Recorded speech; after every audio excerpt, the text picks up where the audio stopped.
Let's get into my week 9 preview and predictions here on NFL matchups. And we're going to start off with Thursday Night Football. This is a big matchup, I would say, for both teams. We got the news that Stephon Diggs is out for the year, torn ACL. Nico Collins, I believe, is still out. He's on the IR for the Texans as well. And then the Jets coming off of an atrocious loss last week in week 8 to the Patriots on the road. They've dropped their last 5 games. Texans looking to kind of stay afloat, honestly. They still have the talent. They're sitting at 6-2. Arguably, this is a game that they should win. I mean, they should win this game nonetheless. But injuries are a concern for me, for the Texans. But just the sheer fact that the Jets are just not really a good football team, the Texans should win this game. And rightfully so. They're going to have to really call upon Joe Mixon, which I honestly, going into the season, when they picked him up, I thought this was a key addition to this squad because they haven't had a running back like that in quite some time. Probably not since Arian Foster, right? And that's going back a ways. So he definitely brings another gear. This week it's going to be receiver by committee. I think Tank Dell is the next leading wide receiver on this Texans team, then followed by Robert Woods until Nico Collins can come back. But with all that said, although the Jets do have talent, you got Devontae Adams, you got Garrett Wilson, they just haven't lived up to the expectations of this year and in 2024. So I'm going to take the Texans to still win this game, even though I believe they're traveling. I think they are on the road for this game, but I'm going to take the Texans in this game to open up the week here. So book it right there, Texans. All right, moving right along. Let's see here. Let's talk about the Denver Broncos and the Baltimore Ravens. Yeah, this is a big matchup too. I will say, Ravens just added Deontay Johnson, which is a huge get. What does that mean fantasy-wise for Zay Flowers? This depends, right? Yeah, Deontay Johnson, he's coming onto this team. He was formerly the number 1 wide receiver for the Carolina Panthers. He's now going to be the number 2 behind Zay Flowers, presumably. But the running game is the focus for this squad. Now, this is going to be a good matchup because offensively, the Ravens are really good, and defensively, the Broncos are just as good, if not better, right? Honestly, right? And that's debatable, right? But the Broncos coming into this game, Bo Nix has been playing phenomenal football the last couple of weeks. Granted, they just played the Carolina Panthers, so anyone's beating them at this point. Ravens coming off of a kind of a disappointing loss to the Cleveland Browns, a divisional game, which they probably should have had. But I think this is going to be a close scoring event, or fair, excuse me. But just give me the Ravens. I think in the end, they have the better quarterback. They'll have the better running game, but I would suggest that this game would probably be under if I was to bet this game, but I'm going to take the Ravens in this game. All right, let's go back up here. I'm kind of going all over the place, but let's talk about the Dallas Cowboys and the Atlanta Falcons here. Cowboys coming off of another loss, a game in which that they were just superior, or excuse me, they were out-superiored by the 49ers. Now, early on in the game, the Cowboys looked decent. They did put together a pretty good drive that resulted in a touchdown by Ezekiel Elliott. It was a really long, sustaining drive, but in the end, they just didn't have the pieces, and they got outcoached in the second half. Defensively, this team is still worse. It hasn't gotten any better. Still, I believe they're still going to probably be without Micah Parsons maybe one more week. And even if he does come back, how healthy will he be? Right, DeMarcus Lawrence is still out, so they're still missing some key guys there on their ends there on the defensive line. Atlanta. What can I say about Atlanta? They're right now sitting atop of the NFC South after beating their division foes and sweeping the division series against the Tampa Bay Buccaneers.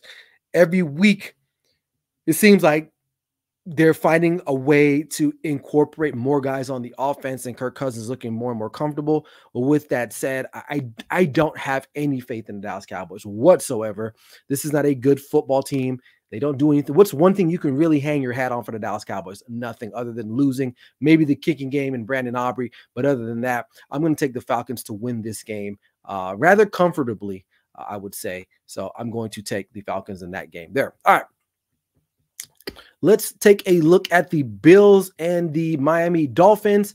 Amari Cooper has been really solid pickup for them. It's really helped out rookie wideout out of Florida State, Keon Coleman.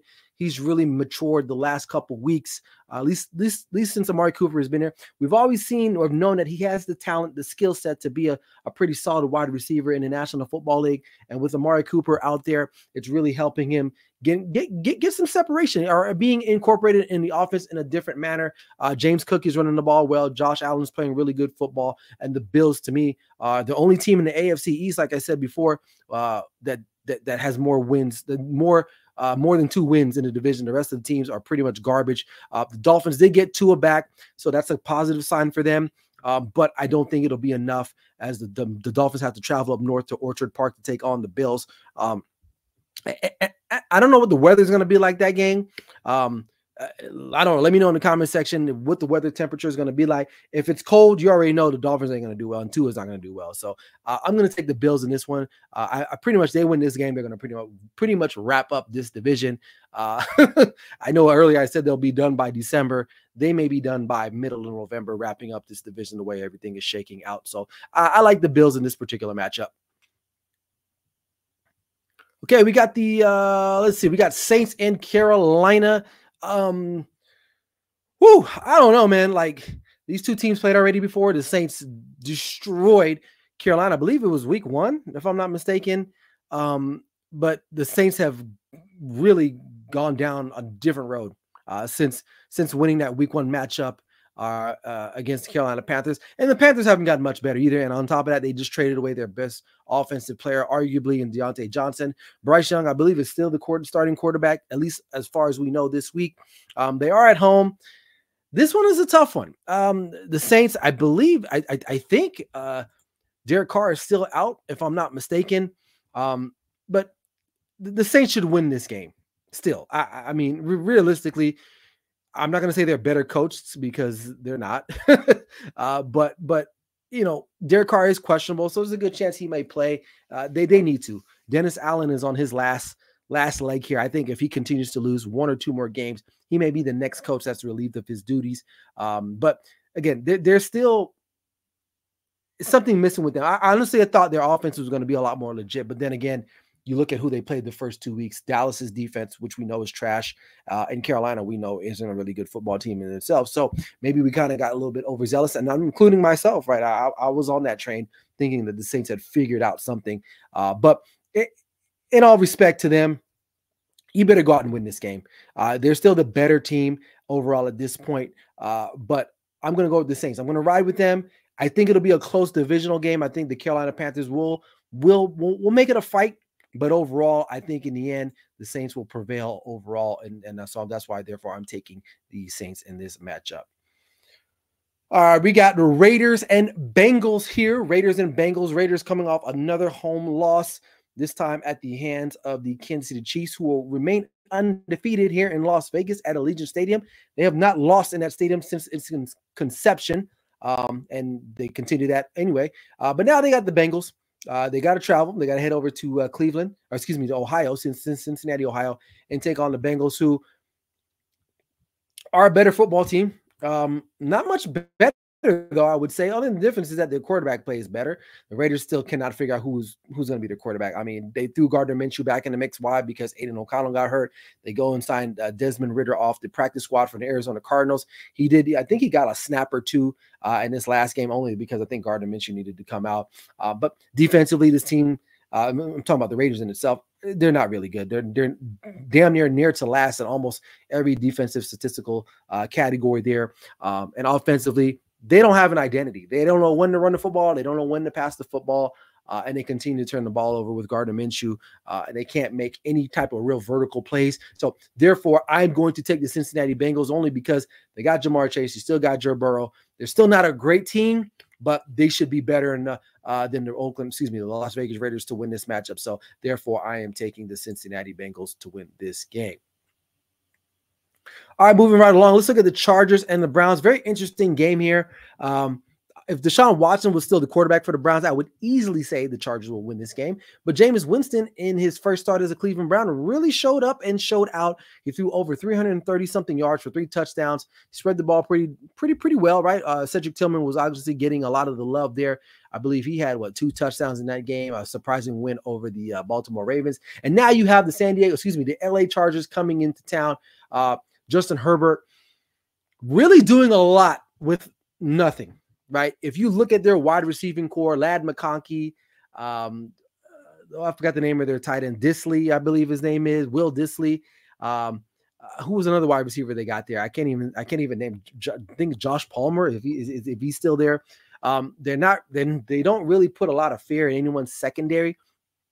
I will say this about Ladd McConkey, though. He's a pretty good player.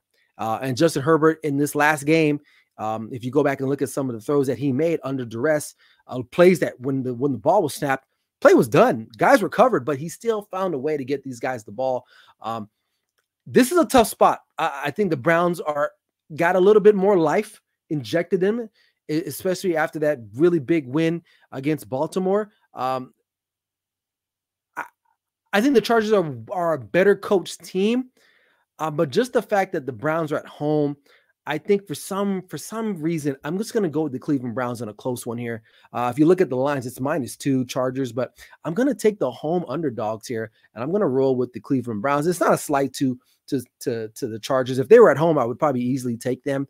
But I think there is something to say about the Jameis Winston effect for however long it's going to last, because it won't last for long. It's going to burn quick. It's going to burn bright, but it's going to burn very quick. And this may be one of the last 1 or 2 games where we kind of get some magic out of him. So I'm going to take the Cleveland Browns to win this game in an upset. All right, we got the New York Football Giants taking on the miraculous come-from-behind winners, the Washington Commanders, who completed that crazy Hail Mary pass to beat the Chicago Bears with no time remaining, with some help by the safety number 29 for Chicago Bears. I think his name is Tyreek Stevenson. Correct me if I'm wrong. But they got a divisional rival. They got to go on the road. They're going to play the Giants. Giants not a good football team, coming off a loss on Monday Night Football, where a lot of it too is Daniel Jones, but they're just not a good football team. Commanders to me are a better football team overall. So for me, this is a no-brainer. I know Jaden Daniels is dealing with some type of injury to his abdomen or oblique somewhere.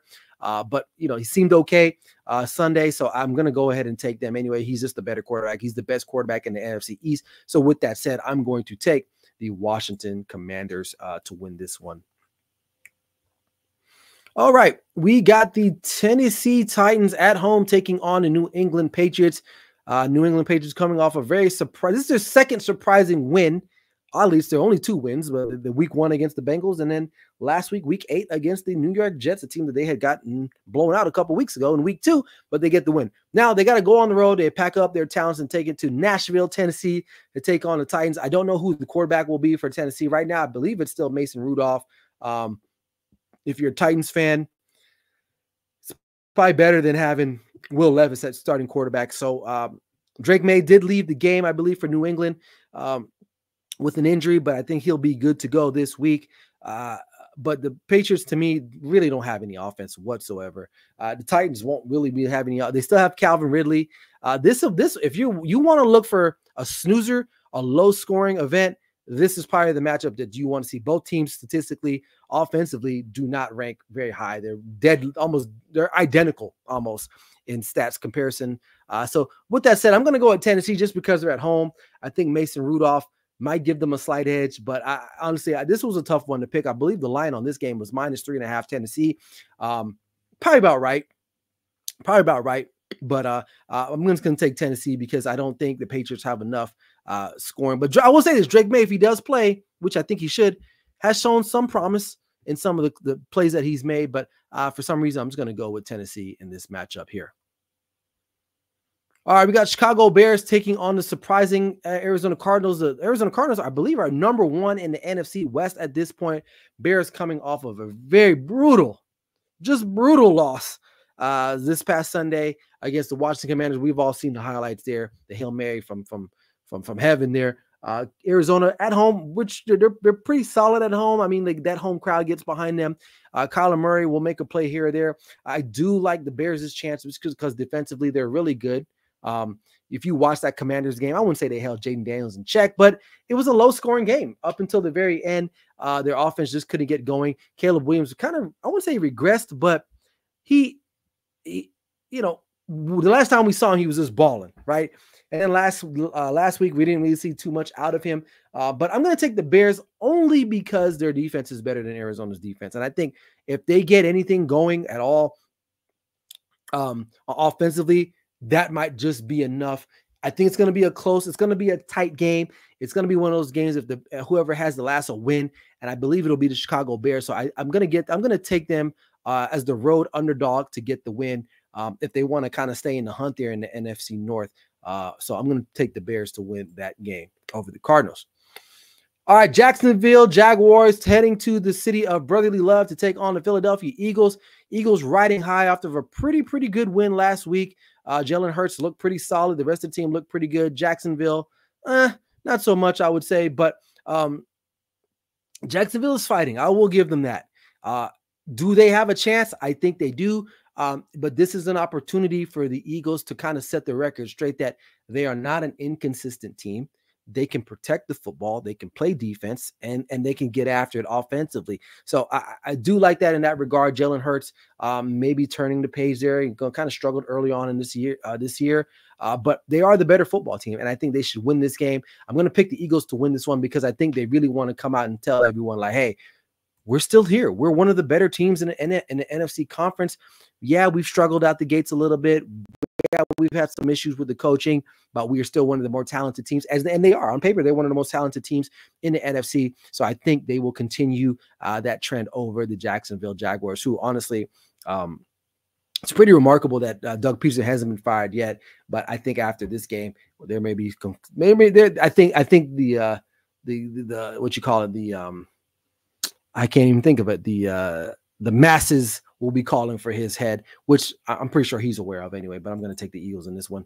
All right, we got Detroit Lions taking on the Green Bay Packers, probably one of the biggest matchups of the day or of the week, I would say. The Lions coming off of a dominating performance against Tennessee. Packers, pretty good win in their own regard there. Or were they on a bye week? They might have been on a bye week. I forgot exactly where they were at. But still, they're sitting at 6-2. The Lions at 6-1. This is again another matchup for the Lions, who they handled another good test the week before against Minnesota. So they have another test on the road again for them in the North. So they're going to take on the Packers. Really, the Lions are playing really great at all phases of the game. Special teams, we saw what Khalil Raymond did last week against Tennessee. In the punt game, offensively, they're still running the ball. They're still distributing the ball. Jared Goff protecting that football. Defensively, even without, and I'm not saying that they won't miss him, but even without Aiden Hutchinson, they're still finding a way. And granted, they did play the Tennessee Titans, but overall, I think that this team is the best team in the NFC for sure. Packers, to me, still start a little bit slow to my liking, whereas I think the Lions will jump on it quick. And honestly, they've really proven me wrong. I thought they might have hit a slump, but they really look solid. Other than that loss to Tampa earlier in the year, this team has looked really solid. So it's going to be a close game. It's going to be, again, one of those games where whoever has the ball last might win this game, but I'm going to go with the Lions to win this game and really claim the throne there, the NFC North. So I'm going to go with the Lions there. I got LA Rams and Seattle Seahawks. Seahawks really, I'm listen. I tried to give them chances. I kind of knew a couple weeks ago that I think I had on my NFL Sunday wake up show, I had a contender type of list, and they were definitely a pretender, and they are. I get it. Geno Smith is thrown for a remarkable amount of yards, yada yada yada. But this team, they're good, but they're not good enough, and their record is 4-4. You are what your record is for the most part. They can't beat any of the top tier teams, and they got a tough one. This is a divisional game, and the Rams are getting healthier. Matthew Stafford has got his two best targets back, Puka Nacua and Cooper Kupp, who was on the trade block. I don't think he's going anywhere, to be honest with you. I think the Rams look at it as like, you know what, maybe we can make a run. Like, this division is still wide open. I mean, I believe the Cardinals at number 1, and they're sitting at 4-4. Right, Seattle's at 4-4, And I believe the 49ers, if I'm not mistaken, are sitting at like 3-4 too at this point. So it's definitely a winnable division. Sean McVay is a talented coach, right? So there's no reason why I don't think that the Rams can't go into Seattle. Now, it is tough to play there, but the only good thing good for them is that most of these players have played there. They know what it's like playing there. So I like the Rams in an upset to win this game. I mean, I don't think Seattle really has a true identity other than the fact that they just want to throw the football. I guess that is part of their identity, but sometimes you got to run the football too. But I like the Rams to win this game. I think they're the better coach team. Something is missing from Seattle, though. I just don't know what it is, but something definitely is. So I'm going to take the Rams in this one. All right, we got the Sunday night matchup. Colts taking on the Vikings, and we all know Anthony Richardson has been benched. So step in Joe Flacco against Minnesota, who struggled the last 2 weeks. They lost to Detroit, then they go on the road and lose to the Rams. I don't know, man, what's going on with this team. Now, I don't think this is going to be a cakewalk. I think Joe Flacco does present an opportunity here for the Colts to get to maybe steal a win. Is it fathomable that the Vikings will drop 3 in a row? It's not impossible, right? Is it improbable? Yeah, not so much. I think they can lose this game. Defense really hasn't looked good the last 2 games, which we were praising Brian Flores. Right now, PFF, Pro Football Focus, has them ranked as the 22nd overall ranked defense, right? That's crazy. Whereas the Colts are 21st. Offensively, they can still move the ball. That's their saving grace, I would say, right now, until this defense can kind of get back in line here. They are favored at home. I'm still going to take them at home.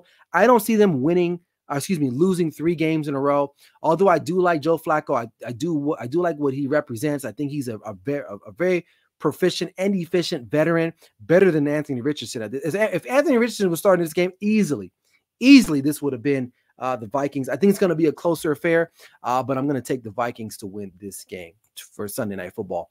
And then rounding out the week, you got the defending champs, 7-0 at home at Arrowhead, taking on a depleted Tampa Bay roster. Mike Evans, I believe, is still out, will be still out.